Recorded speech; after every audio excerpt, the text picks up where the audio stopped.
जय हिंद आप सभी को। देखिए, ये हमारी एमपी पटवारी 2023 के लिए जो हाल ही में एग्ज़ाम चल रहे हैं उनकी स्पेशल क्लास में से एक क्लास है, जिसमें से हम मोस्ट इम्पोर्टेंट साइंस के क्वेश्चनों को देखने वाले हैं जो अभी के एग्ज़ाम के आल शिफ्टों में यानी प्रीवियस शिफ्ट में पूछे जा रहे हैं। तो जिनका भी एग्ज़ाम आने वाले शिफ्ट में है उनके लिए काफ़ी इंपॉर्टेंट वीडियो होने वाला है, तो बड़े ध्यान से आपको देखना है। हम इसमें क्विक रिवीजन करेंगे, ठीक है। पहला क्वेश्चन है कि दो विद्युत आवेशों के बीच कार्यरत बल डॉट डॉट से संबंधित है। दो विद्युत आवेशों के बीच कार्यरत बल जो है ना, कूलाम के नियम के अनुसार संबंधित है, ठीक है।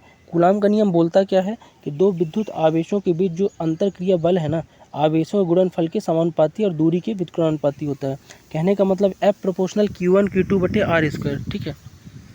नेक्स्ट है, आधुनिक वर्ग सारणी में उपधातुओं की स्थिति क्या है। तो आधुनिक सारणी जो है ना, उसमें धातु जो है ना सारणी में दाईं ओर है। कहाँ है? सारणी में दाईं ओर, जो पीरियोडिक टेबल है। नेक्स्ट है, छोटा और आभासी प्रतिबिंब प्राप्त करने के लिए बिंब को निम्न में से किसके सामने कहीं भी रखा जा सकता है। तो छोटा और आभासी प्रतिबिंब अगर प्राप्त करना है तो उत्तल दर्पण के सामने कहीं भी रख दो, ठीक है। नेक्स्ट है, गन मेटल किसका मिश्रण होता है, यानी किसका मिश्र धातु है। तो गन मेटल जो होता है ना, कापर, टिन और आपका जिंक, यानी CuSN और Zn, इन तीनों का मिश्रण होता है, ठीक है। नेक्स्ट है, वह स्थान जहाँ मधुमक्खियाँ रखी जाती हैं क्या कहलाता है। तो मधुमक्खियों के रखे जाने वाले स्थान को बोलते हैं अपन मधुमक्षिशाला। क्या बोलते हैं? मधुमक्षिशाला, ठीक है ना। चलो अगला क्वेश्चन देखेंगे। स्वर्ण आभूषणों की सफाई के लिए कौन सा एसिड यूज करते हैं। तो सोने के गहने वगैरह को साफ़ करने के लिए सुनार यूज करता है ना, वो नाइट्रिक एसिड है। क्या है? HNO3, nitric acid. नेक्स्ट है, अक्रिय गैस तत्वों की संयोजकता डॉट डॉट होती है। तो जो अक्रिय गैस है ना, इसकी संयोजकता हमेशा क्या होती है? आपकी 0 होती है। तो राइट आंसर क्या हो जाएगा? 0। नेक्स्ट है, वे तत्व जिसका द्रव्यमान संख्या समान लेकिन परमाणु क्रमांक भिन्न होते हैं कहलाता क्या है। तो अगर द्रव्यमान समान है तो उन्हें संभारिक बोलेंगे। क्या बोलेंगे? समस्थानिक नहीं बोलेंगे, संभारिक बोलेंगे। क्या बोलेंगे? संभारिक। ऑप्शन नंबर 3, ठीक है। नेक्स्ट है, ब्लॉटिंग पेपर द्वारा स्याही के अपशोषण में क्या शामिल है। तो ब्लॉटिंग पेपर के द्वारा जो स्याही के अपशोषण में शामिल है ना, वो केशिकत्व क्रिया है, ठीक है ना, केशिकत्व क्रिया। नेक्स्ट है, निम्नलिखित रंगों में कौन सा कोहरे धुएं की धूल से सबसे कम प्रकाशित होता है। तो कोहरा और धुएं की धूल से सबसे कम जो प्रकीर्णन होता है ना, ये आपका कहाँ होता है? लाल रंग में, क्योंकि इसकी तरंग दैर्घ्य सबसे ज़्यादा होती है, इसलिए कम प्रकीर्णन होता है। नेक्स्ट है, ग्रंथियाँ हमारे आँखों से आंसू मुक्त करती हैं। तो कौन सी ग्रंथियाँ हैं? तो याद रखिएगा, अश्रुग्रंथि जो होती है ना, हमारे आँखों से क्या करती हैं? आंसू मुक्त करती हैं। नेक्स्ट है, निम्नलिखित में से किस ऊतक की कोशिकाओं में एक लंबे तने जैसी संरचना और कई छोटे शाखित भाग होते हैं। तो ये जो ऊतक है ना, ये तंत्रिका ऊतक है। तंत्रिका ऊतक में होता क्या है कि लंबे तने जैसी संरचना और कई छोटे शाखित भाग हैं। नेक्स्ट है कि न्यूनतम विद्युत प्रतिरोध वाली धातु कौन सी है। तो न्यूनतम सबसे कम विद्युत प्रतिरोध जो होता है, यानी सर्वोत्तम जो विद्युत की चालक होती है, वो चांदी है, ठीक है। नेक्स्ट है, निम्नलिखित में से किस कारणवश कशेरुकी का मूत्र का रंग पीला होता है। तो कशेरुकी जो जीव होते हैं उनके मूत्र का रंग पीला क्यों होता है, ये पूछा है, ठीक है। तो ये जो होता है ना आपका, किसके कारण होता है? यूरोक्रोम के कारण होता है। किसके कारण? यूरोक्रोम के कारण। नेक्स्ट है, निम्नलिखित में से कौन सा कथन असत्य है। तो असत्य कथन बताना है आपको। तो इनमें से जो गलत असत्य कथन हो जाएगा ना, वो है कि प्रकाश जो है निर्वात में गमन नहीं करता है। ये असत्य है, क्योंकि निर्वात में ही प्रकाश की चाल अधिक होती है, ठीक है। तो ऑप्शन नंबर 2 इसका गलत हो जाएगा, ठीक है। अगला है कि बोल्टी सेल में निम्नलिखित में से किस धातु का उपयोग करते हैं। तो बोल्टी सेल में जो यूज करते हैं ना, अपन करते हैं जस्ता और तांबा का। किसका? जस्ता और तांबा, राइट आंसर हो जाएगा, ठीक है। नेक्स्ट क्वेश्चन है कि अरुण अरुण ग्रह का जुड़वा ग्रह कौन सा है। तो अरुण जो है ना, ये वरुण ग्रह का क्या है? जुड़वा ग्रह है। अरुण वरुण ये एक समान है लगभग, क्योंकि दोनों का व्यास लगभग 50,000 किलोमीटर के आसपास है और दोनों में मीथेन गैस उपलब्ध है और दोनों नीला दिखाई देते हैं, इसलिए इनको जुड़वा ग्रह कहते हैं, अरुण वरुण को, ठीक है। निम्न में से किस रोग को हैंसेन रोग भी कहा जाता है। तो याद रखिएगा, इंपॉर्टेंट क्वेश्चन है, कुष्ठ रोग को हैंसेन रोग भी कहते हैं। नेक्स्ट है कि नेफ्रोलॉजी निम्न में से किसके अध्ययन से संबंधित है।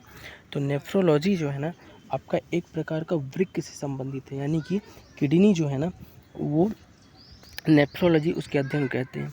अगला है प्रत्यावर्ती धारा का आविष्कार डॉट डॉट द्वारा किया गया, यानी एसी करंट जो है ना, अल्टरनेट करंट, इसका आविष्कार जो किया था निकोला टेस्ला ने किया था, ठीक है। नेक्स्ट है निम्नलिखित में से कौन स्थायी ऊतक की विशेषता है। तो स्थायी ऊतक की जो विशेषता हो जाएगी इसमें से, ये है अंतरकोशिकीय स्थान उपस्थित होते हैं, ठीक है ना, ऑप्शन नंबर 3। नेक्स्ट है कच्चे तेल से पेट्रोल को अलग करने के लिए कौन सी विधि यूज करते हैं। तो देखो, कच्चा तेल है, रॉ तेल है आपका, उसको अगर पेट्रोल बनाना है ना, तो प्रभावी आसवन यानी प्रभावी आसवन विधि से आप पेट्रोल गैसोलीन प्राप्त करते हो। नेक्स्ट है अप्रगामी तरंगे और प्रतिध्वनिक किस ध्वनिक घटना का आधारित है। तो अप्रगामी जो तरंगे हैं ना और ध्वनिक जो है ना, ये घटना होती है परावर्तन, यानी प्रकाश का सतह से टकराकर या ध्वनि का सतह से टकराकर वापस उसी माध्यम में आना, ये आपका परावर्तन पर आधारित है, ठीक है। नेक्स्ट देखेंगे कि निम्नलिखित में से कौन सा एक ऑक्सीकरण अभिक्रिया का उदाहरण नहीं है। तो ऑक्सीकरण अभिक्रिया का जो इसमें से उदाहरण नहीं है वो है कि जब बेरियम क्लोराइड को जलीय विलयन को सोडियम सल्फेट विलयन के साथ मिलाया जाता है तो एक सफ़ेद पदार्थ बनता है, ये आपका उदाहरण सही नहीं है, ठीक है। नेक्स्ट देखेंगे कि CaOCl2 यौगिक का सामान्य नाम क्या है। तो CaOCl2 को जो बोलते हैं ना, ब्लीचिंग पाउडर होता है, कैल्शियम ऑक्सीक्लोराइड, ठीक है ना, तो विरंजक हो जाएगा या ब्लीचिंग पाउडर भी इसी को बोलते हैं, ये राइट हो जाएगा, क्लोरीन गैस इसी से बनती है। नेक्स्ट है फ़ारेनहाइट और सेल्सियस पैमाने का किस तापमान पर समान पाठ्यक्रम दिखाते हैं। तो समान पैमाना जो दिखता है ना फ़ारेनहाइट और सेल्सियस में -40 डिग्री सेंटीग्रेड पर, ये दोनों समान एक जैसा तापमान दिखाते हैं। अगला है कि प्रचक्रण क्वांटम संख्या किसके मान संभव है। तो प्रचक्रण क्वांटम संख्या जो है ना, इसके जो मान संभव है, टोटल 2 मान संभव है, ठीक है ना। कौन कौन से 2 मान है, एक है आपका प्लस का 1/2 और एक है -1/2। नेक्स्ट है पित्तरस भोजन के किस घटक के पाचन करने में सहायक होता है। तो पित्तरस जो है ना आपका वसा को पाचन करता है, किसका करता है, वसा का। यहाँ पे लाइपेज नामक एक एंजाइम भी रहता है जो वसा का पाचन करता है। नेक्स्ट देखेंगे एक्स किरणों का उपयोग क्रिस्टल संरचना के अध्ययन के लिए किया जाता है, क्योंकि तो एक्स किरणें जो हैं इनके क्रिस्टल संरचना का अध्ययन करने के लिए इसलिए करते हैं क्योंकि एक्स किरणों की जो तरंग दैर्घ्य है ना, परिणाम में होती क्या है कि क्रिस्टल की अंतर परमाणु रिक्त के समान कोट की होती है, ठीक है ना, इसलिए अपन एक्स किरणों का उपयोग क्रिस्टल संरचना के लिए करते हैं। नेक्स्ट है निम्नलिखित में से कौन एक प्राकृतिक चुंबक है। तो प्राकृतिक चुंबक यानी प्रकृति से प्राप्त चुंबक को बताना है। तो इसमें से जो आपका लोड स्टोन यानी Fe3O4 है ना, एक प्राकृतिक चुंबक है। नेक्स्ट 2 सूची दी है, आपको सूची को मिलाना था। तो कूट पे कैसे मिलाएंगे, बहुत ईजी है, आपका एसिड से पूछा हुआ है। तो देखो, जो एसिटिक एसिड होता है ना, ये पाया किस में जाता है, ये पाया जाता है आपका सिरका में। किस में, सिरका इसका राइट आंसर हो जाएगा, यानी कि ऑप्शन नंबर 3। लैक्टिक एसिड किस में पाया जाता है, दही में पाया जाता है। और फार्मिक एसिड चींटी में सबको पता है, और ऑक्जेलिक जो है पालक में पाया जाता है, ठीक है। नेक्स्ट देखेंगे कि फायरमैन की वर्दी को ज्वाला प्रतिरोधी बनाने के लिए किस प्लास्टिक का लेप किया जाता है। तो फायरमैन जो होता है उसकी जो वर्दी पहनता है तो उसे ज्वाला प्रतिरोधी यानी जल्दी आग न पकड़े ऐसा बनाने के लिए मेलामाइन का यूज करते हैं, ठीक है। और मेलामाइन होता क्या है, तो ये एक संश्लेषित फाइबर है जिसका बहुलक है ना, जिससे क्या होता है कि इसमें थर्मोसेटिंग और थर्मोप्लास्टिक दोनों मिले रहते हैं और जल्दी आग नहीं पकड़ता। अगला है कि सबसे हल्का तत्व कौन सा है। तो सबसे हल्का तत्व जो है ना वो है आपका हाइड्रोजन, और सबसे भारी है ओस्मियम, याद रखना ओस्मियम को। नेक्स्ट है फेदोमीटर का उपयोग किसे मापने के लिए करते हैं। तो फेदोमीटर का जो यूज़ करते हैं ना, ये करते हैं महासागरों की गहराई नापने के लिए फेदोमीटर, ठीक है। नेक्स्ट है निम्नलिखित में से किस नियम का उपयोग धातुओं में गैसों की विलेयता की भविष्यवाणी करने के लिए एक नियम के रूप में करते हैं। तो धातुओं में गैसों की विलेयता की भविष्यवाणी जो है ना, सीवर्ट का नियम, याद रखिएगा, सीवर्ट का नियम से करते हैं। सीवर्ट का नियम कहता क्या है कि यह भौतिक धातु विज्ञान में और रसायन विज्ञान में धातुओं की घुलनशीलता की भविष्यवाणी करने का एक नियम है। जर्मन वैज्ञानिक एक एडोल्फ सीडर से इनके नियम पर आधारित था, और नियम ये कहता है कि धातु में एक द्विपरमाणिक गैस की घुलनशीलता जो है ना, ऊष्मगतिकीय संतुलन में गैसों के आंतरिक दाब के वर्ग के समानुपाती होती है, ठीक है। नेक्स्ट है जाइलम के संबंध में निम्नलिखित में से कौन सा कथन सही नहीं है।